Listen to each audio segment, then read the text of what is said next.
Okay.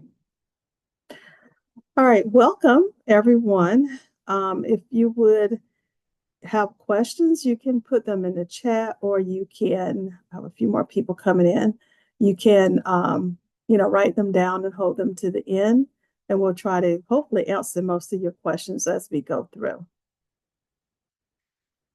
So welcome. I am Pamela James. I'm an advanced academics resource teacher from Fox Mill. And we do have our assistant principal on tonight, Miss Anise Denton. Anise, did you want to pop on and say anything? Okay, well, we'll be back, so we'll keep going. And I hope I don't miss anybody who comes into the waiting room because it's hard to admit and keep going. But welcome. So our presentation tonight is going to provide you with information about our gifted services, which in Fairfax County Public Schools is called Advanced Academics Programs. And tonight is going to focus on just our continuum of services or overview. If you have questions about the full-time services, we have another meeting scheduled October 23rd to cover those in more detail.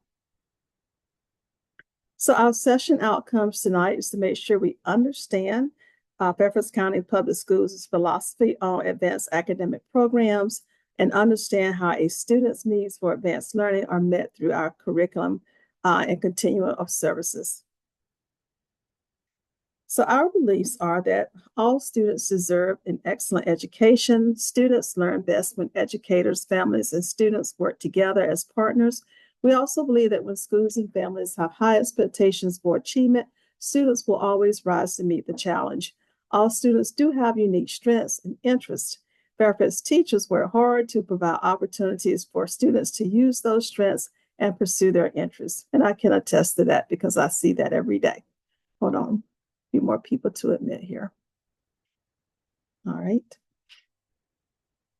So the Virginia definition of gifted comes from the Virginia Department of Education, and it defines gifted students as those students who demonstrate high levels of accomplishment or who show potential for higher levels of accomplishment when compared to others of the same age, experience, background, and environment. All Virginia school divisions are required to identify gifted students and provide instructional services to meet their educational needs. All divisions in FCPS and Virginia actually have to write a plan that details how gifted students are going to be identified and then served. The plan must be approved by the local school board. So the FCPS plan for the gifted can be found by going to www.fcps.edu and searching local plan. Now, there are many pathways that students can access AAP services and rigorous learning opportunities in FCPS through elementary, middle, and high school. Fairfax County Public Schools Advanced Academics Program has two main goals: talent development opportunities for students and differentiation to meet the needs of advanced learners. Our focus on talent development reflects our beliefs that all students in FCPS need opportunities to work with rigorous curriculum and to go in more depth in areas of strength and interest, regardless of the identification of AAP services. This is called Tier 1 instruction, which is core instruction for all students. Students also need opportunities to develop ownership of their learning through reflection, goal setting, and identifying areas of interest. Additionally, while we recognize the importance of talent development for all of our students, we also know that support services like those found in our Young Scholars model are important to identify and nurture students in groups who have been historically underrepresented in gifted programs nationwide. Let me just check and see if there's anybody to come in. All right, we're good. So what does differentiating for advanced learners mean in Fairfax County Public Schools? Well, it reflects our beliefs that all students have to be met by name and need. If a student needs either a specific subject area or in multiple subject areas is different than most of the other students in a class, then the teacher will differentiate instruction. It's also important for a student to have lessons targeted to their needs and a cluster group of students with similar academic needs as part of differentiated services. FCPS does not label students as gifted since that can mean many different things. FCPS AAP offers a continuum of services to promote multiple entry points so that all students access the services that meets their cognitive and affective needs. Our goal is to ensure all students have access to a research-based differentiated curriculum matching their profile and an academic peer group as part of their learning environment. So those two things are really big in FCPS. Also, along this continuum of services, we provide challenging learning experiences to all students based on their needs. And because FCPS is not labeling students as gifted and is concerned about matching services to needs, all services are identified based on local schools, also known as building norms. And as students continue to develop talents and strengths, their service needs may change over time. Schools partner with families to identify students' strengths and abilities. Students are matched with the AAP service to meet student needs at the time and in their local setting. We believe academic potential can be nourished and developed through access to advanced academic curricula and strategies. If students are already accessing AAP strategies and curriculum often and have an academic peer group, then there's no need to offer a different service. We believe that academic potential can be nurtured and developed to access academic curricula and strategies, and we expect all students to engage in advanced opportunities either through Tier 1 instruction, through AAP services in elementary school, or through open enrollment in advanced coursework in middle school and high school. And I will touch a little bit tonight about the AAP opportunities in middle school and high school. There are slides that are contained in this. I'm sorry, man, there are slides that are contained in here towards the end. I will go through quickly, but I will be posting these in the Schoology account. You can have more access to them later since our main focus tonight is on elementary services. So what you have in front of you now is a big picture overview of the continuum of AAP services available in elementary, middle, and high schools. If you've been with us for a while, you've probably seen this quite a bit, but you will also notice that Young Scholars model, which is just outlined in a red box, comes in and it's available as a complementary service to AAP services for some students in grades K through 12. And we'll talk a little bit more about this model now. The FCPS Young Scholars model seeks to identify and affirm from an early age students with high academic potential from groups historically underrepresented in advanced academic programming. Research over multiple decades has shown that some students may face barriers in advanced academics for a variety of reasons, such as maybe being twice exceptional, economically vulnerable, an ESOL student, or as we call them now, a multilingual learner, or a prospective first-generation college student. But the goal of this model is to eliminate barriers for young scholars' access to and success in our advanced academic opportunities in elementary, middle, and high schools. So young scholars do receive specific services, part-time services, or even full-time services, depending on their advanced learning needs. The Young Scholars model stays through grades 12, so that as students transition from elementary to middle to high school, teachers and school counselors understand the student's need for advanced coursework to discuss academic advising, as well as to connect the student with relevant supports depending on their needs. If you want to learn more about the Young Scholars model, you can go to www.fcps and you can search that model. There's a lot of good information there. So there are some students, and I mentioned this a little earlier, twice exceptional. These students can be identified for advanced academic needs. They also have been identified for special education needs. Whether through an individualized education plan called an IEP, or learning disabilities, or with the 504 plan. Twice exceptional or 2E students need strengths-based instruction, and their learning challenges must also be supported. FCPS has created a 2E handbook to help students and families understand how schools serve students who are twice exceptional. And you can find these resources as well by going to that same site and searching 2E. So we'll take a look now at the Advanced Academics Program Services in elementary school, which goes from grades kindergarten through grade 6. Let's take a closer look at the opportunities in elementary school. So if you notice now, the red box is outlined on the first one, which is access to rigor. In the past, we had different level names for these. We have dropped those level names this year because we really want the focus to be on matching all students with their needs and not labeling students. So we have these new terminologies that will be all that we will use this year and going forward. So first we will look at access to rigor services in elementary school. Access to rigor happens in Tier 1 instruction time, which means that all students have opportunities to engage in lessons using advanced academic strategies and curriculum without AAP identification. So every student gets access to rigor. It is important for students to engage in higher level thinking.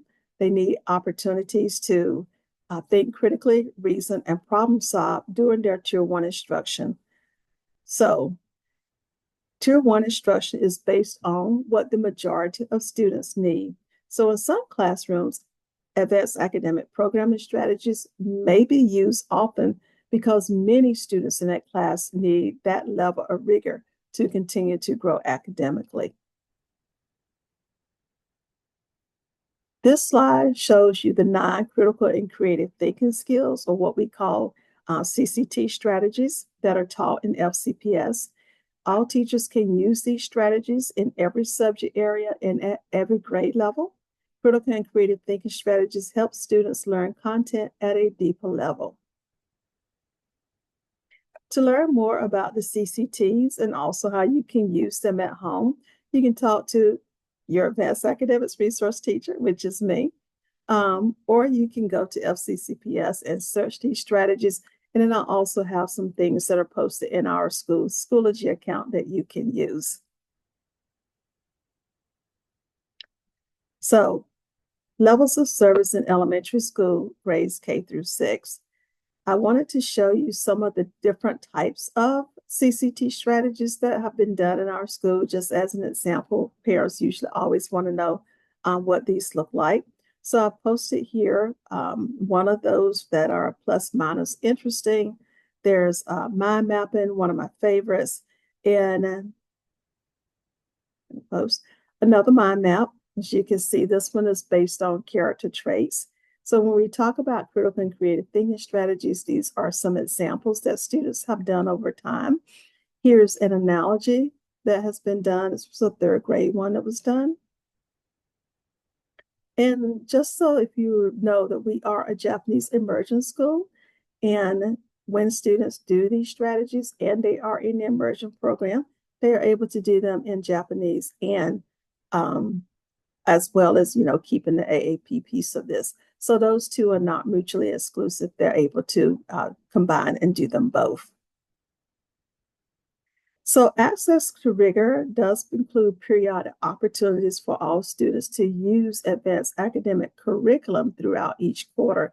And the needs of students determines how much this is used. So we have levels of service in every elementary school and the kinds of curriculum that are used. Let me back that up a bit. And on this slide, this just shows some of our AAP curricular resources. So we have DBQs, or document-based questioning. We have, that's using social studies. We have MQ. One of these is exploring the number of games. This is our advanced math curriculum. We have Jacob's Ladder and some William and Mary units that we use in language arts and in science. And we have some other things here, but these are some of our primary ones. And some examples from using that curriculum are here. On this slide, we have a Jacob's Ladder. On the next slide, we have groundworks. This is a math one, which is also another AAP curricula that we have. On this slide, we have some more of that M cubed that students do that really gets them to think deeply about the content that they're learning. It could be fractions, it can be perimeter, area, but it helps them to think more deeply about how all of this content goes together. Another M cubed. And then finally, this one is a DBQ. So it's a document-based questioning on Jamestown. And students have to really go through, answer the questions. And at the end of that, they're able to put together their own essay or thesis about the question that was asked. In this particular one, it was about Jamestown and if the settlers should have settled there. So in all FCPS, students receive access to rigor as part of their Tier 1 instruction, and referrals do not need to be submitted for that instruction. There's not a screening process for that. The next one that we have on the ladder is the subject-specific advanced differentiation, which is also K through 6. And we are going to look at how that works and the screening process for that as well. So there are some students who are strong in one or more specific subject areas. And for these students, they may have, for instance, advanced learning needs that are specifically in language arts, and they may need advanced academic programming services in that specific subject area. Other students could have advanced learning needs specifically in mathematics. They might need advanced programming in that area. So to meet the needs of these different students, teachers may need to adjust the complexity of the instruction. Also, we refer to that as differentiating up. They provide frequent and intense use of AAP curriculum and strategies in that subject area of strength through different assignments or using different resources. They may also group students by their strengths, interests, and readiness for that specific subject area. The classroom teacher can provide more details about how they differentiate instruction. You usually might want to talk about those during your parent-teacher conferences. And I, as the AART, do collaborate with classroom teachers to share ideas about how they can bring in those AAP resources to meet student needs for their advanced differentiation. So regarding the screening process for subject-specific AAP services, you can refer your child to be screened for these services at the local school. All of our students are screened during school-based screening in May. So for consideration outside of that May window, you can submit a referral form to me. Those forms can definitely be found on the website, and I think they're also linked in the Parent Schoology account. But if you can't find anything at any time, you can email me as well. The local school screening committee will determine eligibility and notify parents or guardians of a decision within 30 business days. Services do get reevaluated each year for the subject-specific services because students are always growing and their strengths might be changing all the time. So for more information, please reach out to me. Now we'll take a look at what we call part-time services. If you notice, now we're changing where these come in. They may be in grades, these start in grades 3 and go through grade 6, whereas your access to rigor and your subject-specific advanced differentiation went from K through 6. So with these services, some students may have academic abilities in multiple subject areas, and they need part-time services. We work directly with the classroom teachers, or ARTs do, to provide curriculum design for advanced learners. Sometimes the ARTs work with groups of students within their regular classroom through flexible grouping opportunities. Sometimes small groups may be pulled to work together in the ART's classroom. This will occur once a week if that happens. But I am always working with the classroom teacher, however, to deliver advanced curriculum to identify students. So we're ensuring that all students' needs are being met. For part-time services, just like for subject-specific, you can refer your child to be screened for these services at the local school. All students who are rising to grades 3 to 6 are screened during that school-based screening window in May for services for the following school year. These are when we screen in May, the services start for the following school year. So for consideration outside of that window, you can submit a referral form to me, and the local screening committee will determine eligibility and notify parents or guardians of the committee's decision within 30 business days. Once students are found eligible for part-time services, eligibility continues through 6th grade, and students do not have to be reevaluated for part-time AAP services each year. I do want to say with regard to the part-time services and the subject-specific advanced differentiated services, when we screen for students for those services in May, and your child may or not be found eligible, you can still submit a referral form, the following year, but it would be tricky to do it, say, at the first day of school or even the first few weeks of school, because your teachers, the child's new teachers, will need some time to get to know that student. If your previous year's teachers didn't see something, you don't know that this year's teachers won't, but they will need some time to get to know your student. So if you submit a referral form on the first day of school, it's likely that we can't find them eligible because we just haven't had time. So do keep that in mind. Now let's look at full-time AAP services in elementary school. And this is the one that's circled in the red box now. So that goes again through grades 3 through 6. So some students' development, they need to have an environment where they can learn at a faster pace and with greater intensity of advanced curriculum than most of their peers need. So cluster groups or academic peer groups are important to ensure that students learn and grow in collaborative environments. Students eligible for full-time AAP services receive advanced language arts, mathematics, science, and social studies curriculum. So they get advanced services in all 4 core subject areas. So please note that a student does not have to be eligible for full-time AAP services to qualify for advanced math services, because advanced mathematics is considered a subject-specific service. The curriculum used for advanced math service is the same in both the subject-specific and the full-time AAP services. And again, that curriculum is differentiated through acceleration, depth, and complexity of content. Students do need to be screened for these services, and that screening process does not take place at the local level. And that's why we have another meeting scheduled in October to talk about it, because it's a whole different process. But you can refer your child by submitting a referral form to the school. That's the first step in the process. So they happen within a certain window. I believe I sent out a fall newsletter that gives you that information. So you can submit that form from the first day of school all the way up through December 15th. I would like to say that do not wait for test scores to come in to submit a referral, because if you want your child to be considered for the full-time AAP, don't submit a referral later than the deadline, because we cannot accept them. Even if you have extenuating circumstances, our deadlines are hard and fast.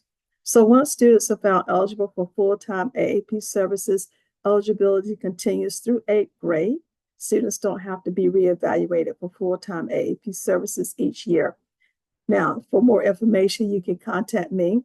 But I do want to reiterate one more time about those deadlines. They are hard and fast. I have literally been waiting at 11:55 at night for a parent who says, I'm going to email you this form. Guys, don't put that stress on yourself and don't put it on me. If you want to submit a referral form, you have all the way from the first day of school up until December 15th.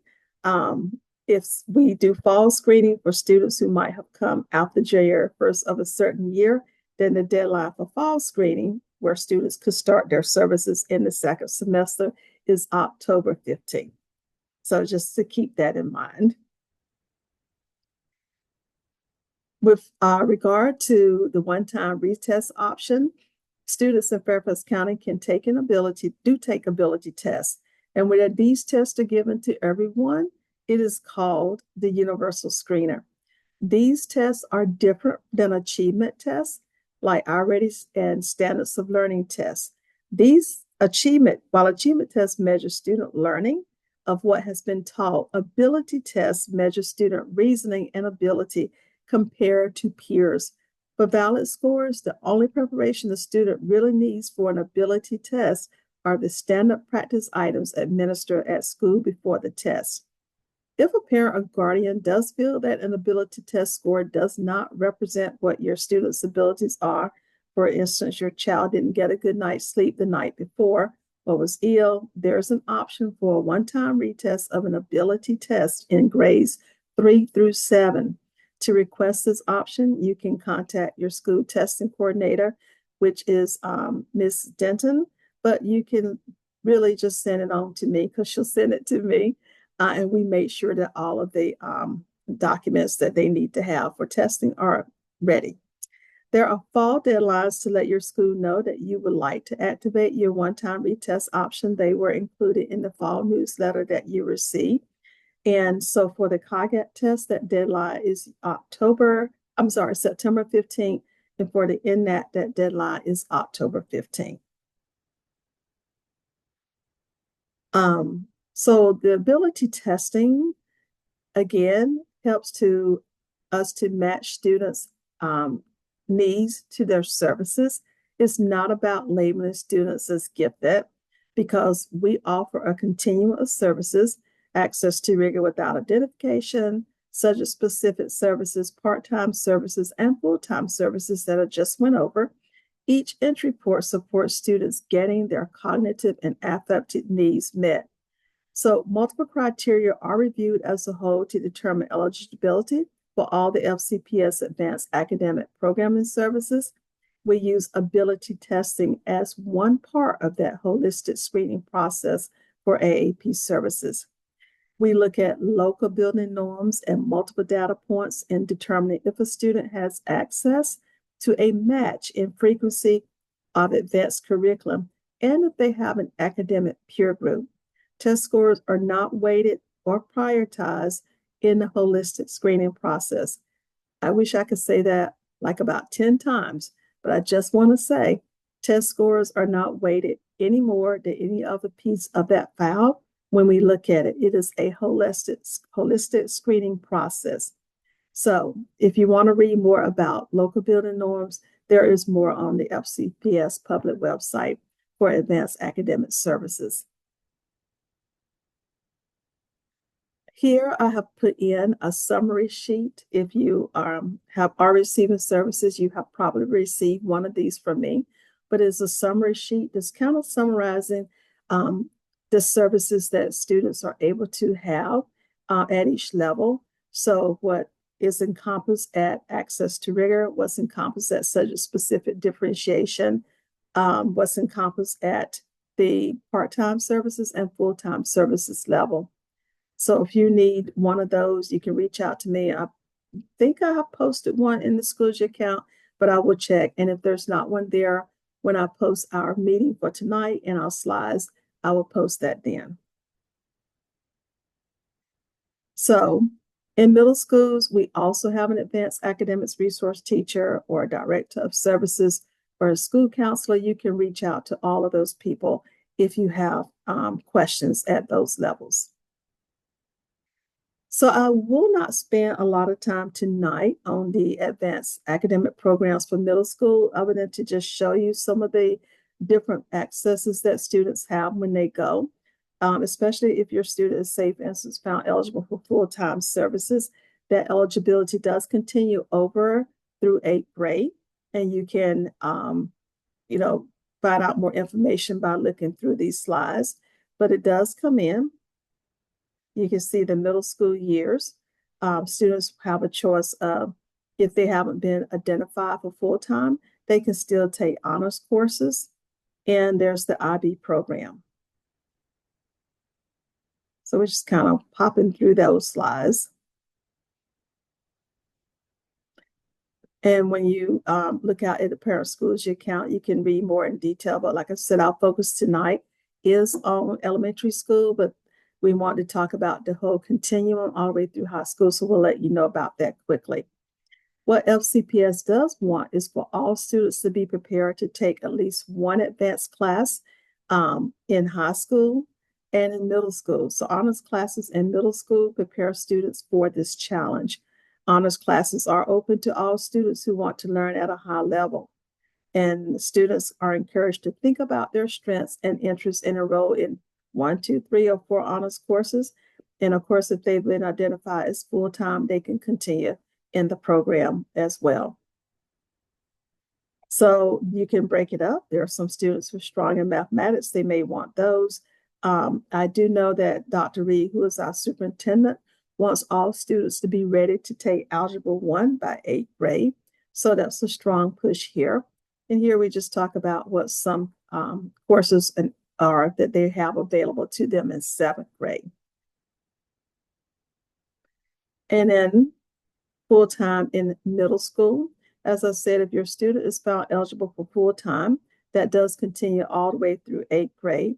And they can actually apply for full-time services up through 7th grade. Because obviously, if they do it for 7th grade, they have their 8th grade year to do it. They receive advanced language arts, science, and social studies in middle school. Math is differentiated when you get to middle school because they may not be ready for Algebra 1 at 7th grade, but they will take some level of an honors course. And again, they have to be screened by a central screening committee. So you can do that referral the same way you would do for elementary school. And then in high school, students also have access to honors courses. They can take advanced placement courses. There's the International Baccalaureate, dual enrollment courses, and of course, Thomas Jefferson High School for Science and Technology. And I'm just going to skip through those. If you want to look at them in more detail, you're able to do so.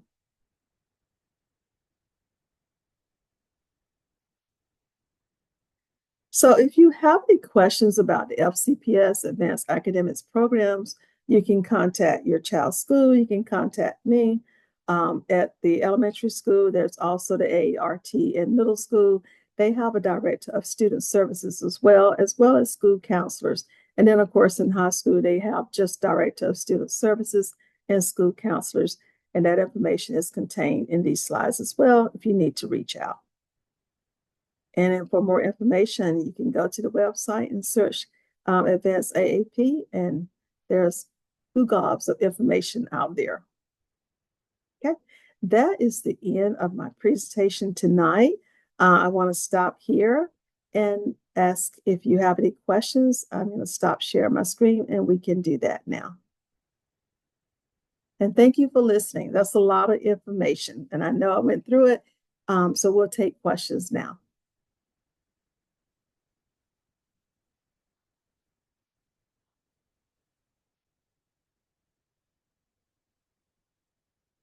Okay, are there any questions? I have a quick question. Sorry, this is Sure. Alicia. Mhm. I can't figure out how to raise my hand. Oh, Um, it's been a while.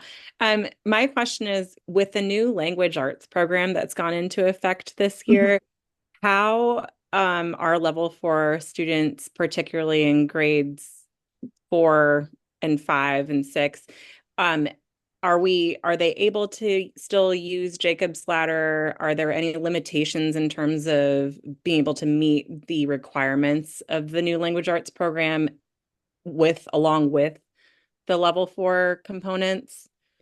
Yes, there are no, I haven't seen really limiting any limiting time. What I've been doing to make sure I had a good understanding of what's happening in the classroom, I've actually been hopping around in the different classrooms and sitting through the lessons because over the summer, the Advanced Academic Program Office did write in the advanced programming right into the benchmark planning. And so there's an AAP supplemental guide that comes along with it. And there are tons of things that they can build. And I actually wrote right in to the PACE and where you can put in that particular AAP resource and do it. So it could be a Jacob's ladder, it could be any of the critical and creative thinking strategies. So they have written it right into there, and the teachers are able to just work those right in as well. So I've been really pleased at seeing how that was done.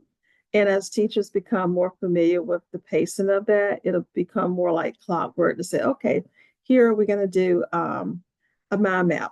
Here we're going to do this Jacob's ladder that they have written in as a way to deepen this content. And so, yes, there are places that are written in for them to do that, because that was a main concern that we heard about going to this program. Great. Thank you very much. And one other quick question for Mhm. grade 4 for math. I think Mhm. I may have missed this. Is this the first year you guys are doing level 4 in grade 4 at Um, Foxville? Full-time services start in grade 3. And we are a local level 4 program, which means we offer full-time services in grades 3, 4, 5, and sixth grade is onboarding this year. So they're actually doing that in sixth grade as well. And once we finish out this year, we are fully onboarded Okay, so we can expect level 4 content for grade 4, level 4 kids. for grades 3, 4, 5, and 6. Okay, thank you. And I do just want to stress that they tell us not to call that level 4 anymore, even though we are a local level 4. And I'm wondering if they're going to change the name, but I will call it, we are offering full-time services in grades 3, 4, 5, and 6. So what Um, does that the local level 4 look like within Fox Mill?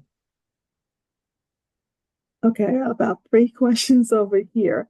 Um, so within Fox Mill, what we have decided is that all students will be taking full-time math, not sorry, not math, but full-time social studies and science, because those two areas are, accessible to all kids with little differentiation.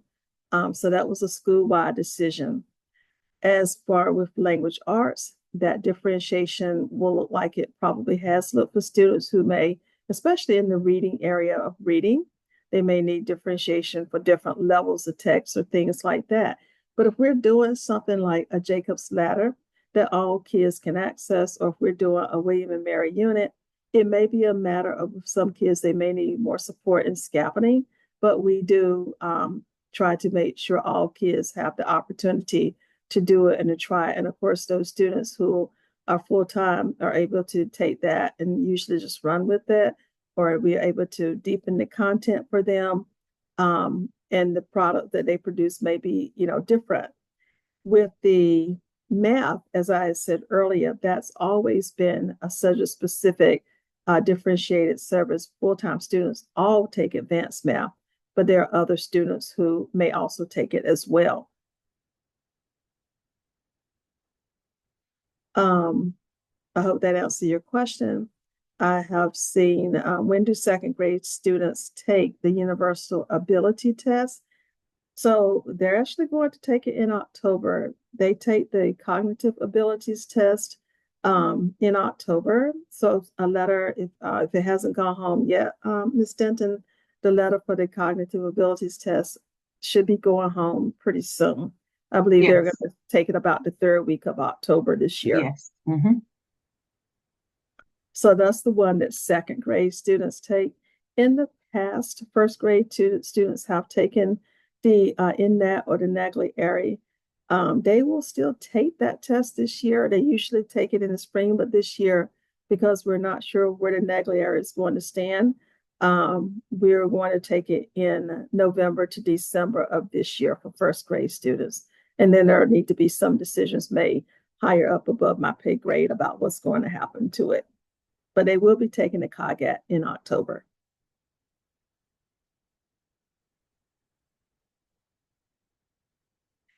Let me back up to my kid is mostly a part-time student, so I didn't bother to apply, but I've heard that doesn't necessarily Disqualify him? I'm not sure I understand the question. Could you clarify a little bit more? Meaning the disqualify piece. I'm not sure I got that. Okay.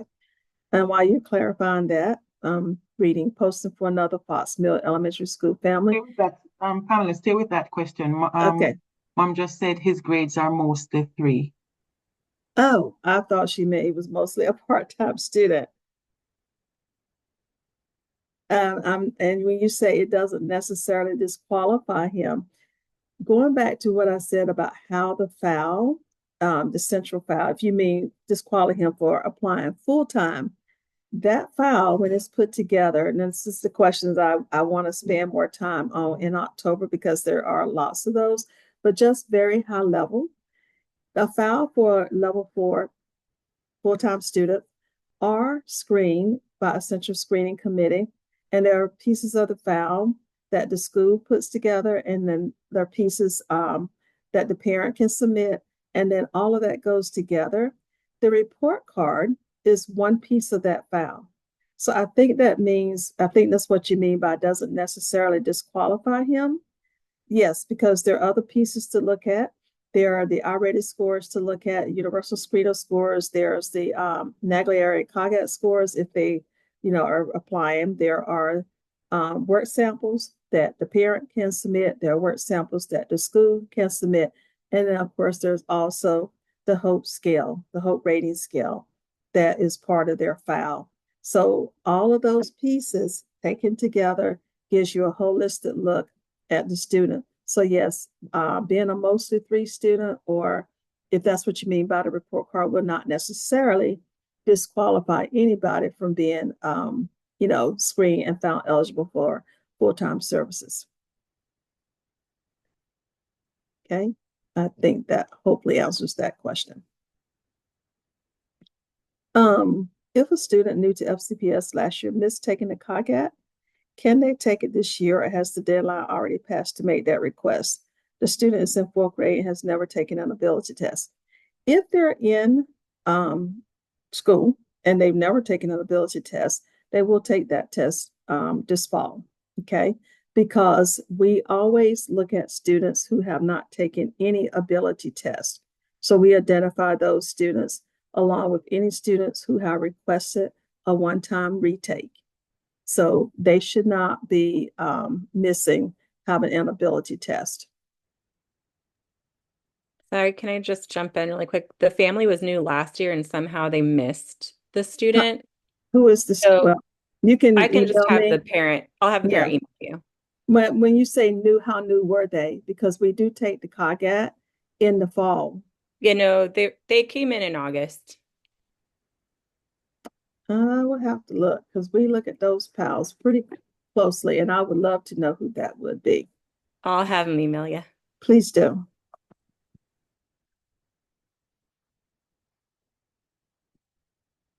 Especially if they don't feel like they opted out of anything, but please do. Thank you. How do you grade level for students for deeper learning or open-ended discussions? We have extended standards. You can look at the FCPS website for full-time students. And those extended standards give very specific details for how you are looking at them, okay? Extended standards means that students still have to learn the grade level standards, but the deeper learning shows something like, for instance, if you're evaluating a student for, say, speaking and listening, you might be doing that in morning meeting, but for a full-time student, you might be having a Socratic seminar because that's where that deeper learning comes in. That's for instance, there are many more, and you're listening to the discussions, you're listening to the type of participation the student has, the comments that are being made. Those are the types of ways that you are looking at grading those students for deeper learning, for open-ended discussions.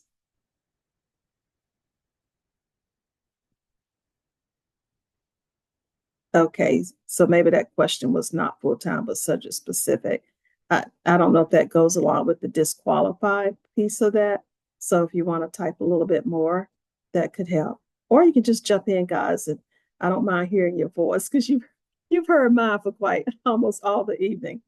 Um, how does a student who is eligible for advanced math get the advanced math while in his normal class? Within Fox Mill, we have these very awesome teachers who are able to offer the advanced math. What they normally do is they expose all the students to advanced math. So if they're teaching it, it's like a whole group lesson. But students who are not ready to, say, go further with the small group work or go deeper into it will then be in a small group for their grade level math differentiation, while that teacher is working with a small group. The advanced math kids might be doing their independent work, and then they flip-flop, and the teachers with the advanced math group and the other students might be doing their independent math group. That's how it works in math. We use different workstations with math, with language arts. So students always need an opportunity to work independently because that's how we assess if they're actually picking up and learning the information. Is Young Scholar a part of AAP? Based on the presentation that I just did, is very much complementary. It is advanced academic program. The student is identified with services, either subject specific, part-time or full-time services, but they may have, with this model, there might be some barriers to making sure that they're participating at the full level that they can be. So I would say Young Scholars is complementary to the advanced academic program. It is not instead of it, okay? It is very much a part of AAP. The one-time retest option is only one time, period. You can have a one-time retest of either in that or the COGAT, but not both. So if your child has tested in both of those, you can choose. And if they say you want to retest in third grade, they get a retest in third grade, but they don't get it in fourth or fifth or sixth. It's a one-time option, period, for either test, not both. Where can I find more information on how families with 2E learners can put together a strong portfolio application for full-time AAP services? There are parameters for putting together applications, period, online on the AAP Advanced Academic Services. And I think that link was also included in your newsletter. The newsletter is also posted in the Schoology account. But for 2E learners specifically, you would be putting together the things that your child does outside of school and showcasing those. What we would be doing, the teachers, to make sure that 2E learners can put together a strong portfolio. We've actually had training on that and the different types of things that we can put in their portfolio to show them as, twice exceptional learners. So that's what we would do. But I would look at the Advanced Academic Programming site under the 2E where it talks about that. And you can always reach back out to me if you don't see the information there.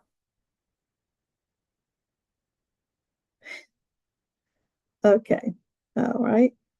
When would parents get the COGAT scores back if testing mid-October and the application is due mid-December?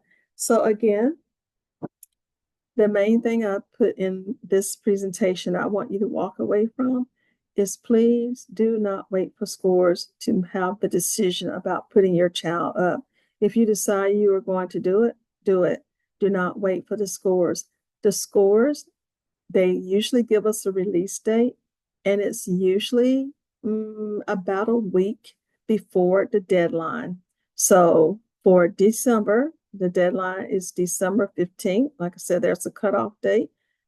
At 12:01, your application is late. So your scores would maybe be back around December 10th. So I hope that answers that question. Okay, but you should get the Cogget scores then. And as soon as they come in on paper, I try very hard to, make sure that they go home the next day.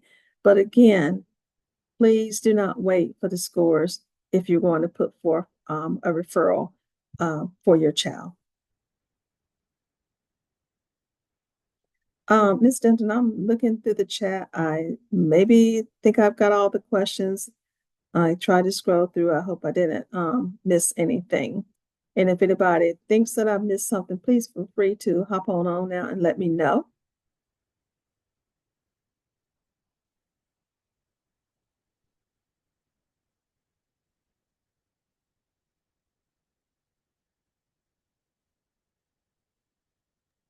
You answered most of them. There's one just came in.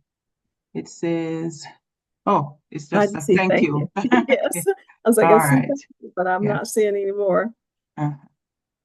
Like I said, I will be publishing this date, but we have set October 23rd. This is a Wednesday night as well, but that meeting will be in person where we will talk about specific programming for full-time services.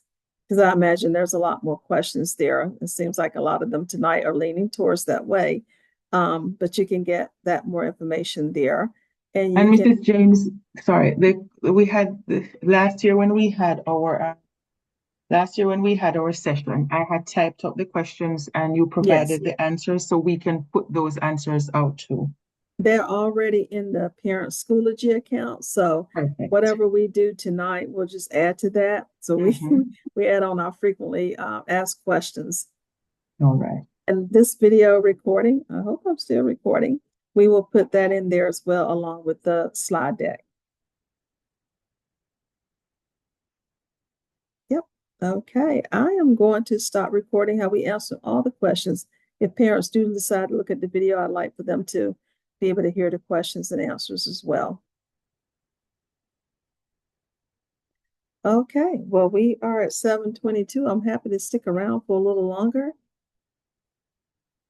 If there are any other questions. All right, then I will